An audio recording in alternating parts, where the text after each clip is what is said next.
Сондықтан пайғамбарымыз саллаллаху алейхи ва саллям бір хадисінде Алла тағаланың қиямет күні сөйлейтін сөзін келтіреді. Алла тағала былай деп айтады екен да: «Анал малику», сот күні, мен патшамын, «Ва наддаяну», мен әркімнің кегін алып беремін дейді екен.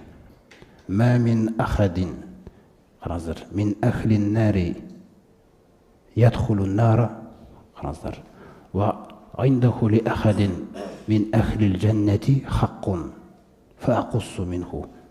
Сонда айтады, тозаққа кірушілердің ешбіреуі тозаққа кірмейді, егер ол тозаққа кірушінің хақысы бір жәннатқа кірушінің бойында кетсе дейді. Қараңыздар, мен соның кегін алып бермейінше тозаққа кіргізбеймін дейді, тозаққа кіретін адамды.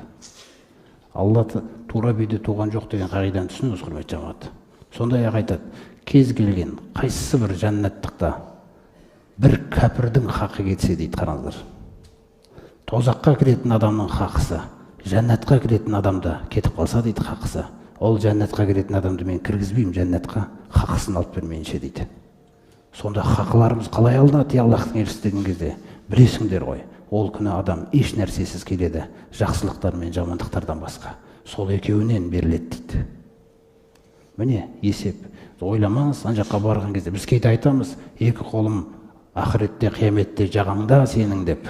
Өз ақыретіміз шешіліп кеткендей сөйлейміз кейде біз.